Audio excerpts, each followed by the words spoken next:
सांगली जिल्हा परिषदेवर अखेर महाविकास आघाडीचा झेंडा फडकला। सभापती निवडी झाल्या बिनविरोध। आमदार पडळकर यांनी कुणबी दाखल्यावर हरकत घेतलेल्या शिवसेनेच्या पृथ्वीराज तानाजी पाटील यांची सभापतीपदी वर्णी। सांगली जिल्हा परिषदमधील सभापती निवडी अखेर बिनविरोध झाल्या आहेत।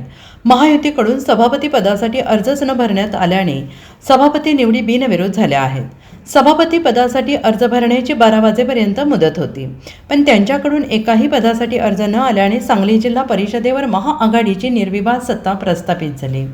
शिवसेनेचे पृथ्वीराज तानाजी पाटील, सावित्री तमनगौडा, रवी पाटील, स्नेहल मोरे, दादासाहेब कोळेकर यांची सभापतीपदी बिनविरोध निवड झाली आहे। मुंबईत काल पत्रकार परिषदेत आमदार गोपीचंद पडळकर यांनी पृथ्वीराज पाटील यांच्या कुणबी दाखल्यावर हरकत घेतली। त्यावर बोलताना तानाजी पाटील यांनी म्हटलं आहे की आमदार गोपीचंद पडळकर यांनी केलेले आरोप दादांत खोटे आहेत। आम्ही सादर केलेली कागदपत्रे जर खोटी असतील तर आमच्यावरील कारवाईस सामोरे जायला तयार आहोत। वकिलांशी चर्चा करून आमदार गोपीचंद पडळकर यांच्यावर अब्रू नुकसानीचा दावा ठोकणार आहोत, असंही त्यांनी यावेळी सांगितलं आहे।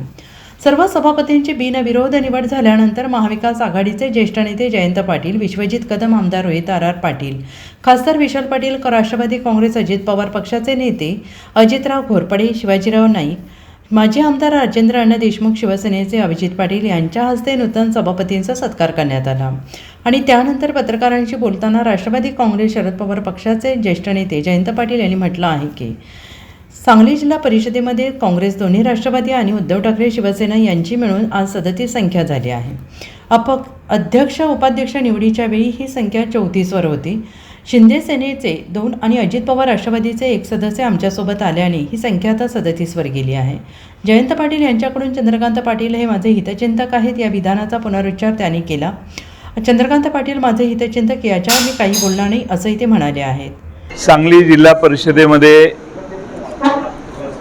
राष्ट्रवादी काँग्रेस शरद पवार पक्ष, काँग्रेस साय पक्ष, राष्ट्रवादी अजित पवार पक्ष आणि शिवसेना उद्धव बाळासाहेब ठाकरे पक्ष आणि शिवसेना एकनाथ शिंदे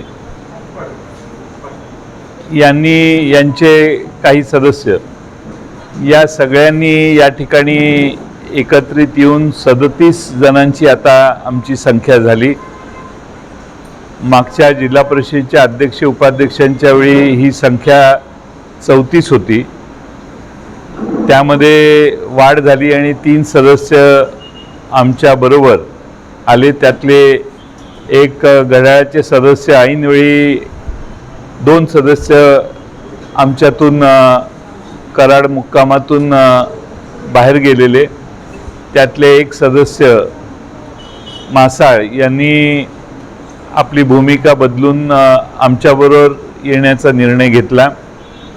त्याचबरोबर आटपाडी तालुक्याचे नेते माननीय तानाजीराव पाटील आणि राजेंद्र देशमुख यांनी मिळून जे सदस्य निवडून आणलेले त्यामधील हे मासाळ एक सदस्य होते।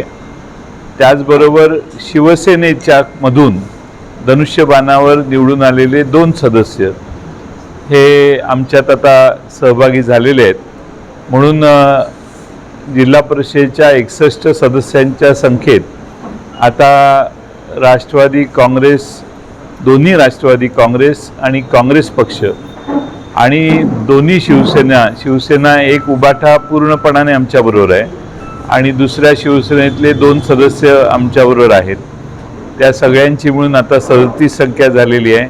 अर्ज भरण्यासाठी आमचे सर्व सदस्य आत्ताच गेलेले आहेत आणि मला खात्री आहे की 37 बल झालेलं असल्यामुळे जिल्हा परिषदेत या जिल्ह्याच्या विकासाला आम्ही सगळे एकत्रितपणाने काम करून अधिक चांगली दिशा देण्याचा प्रयत्न करू।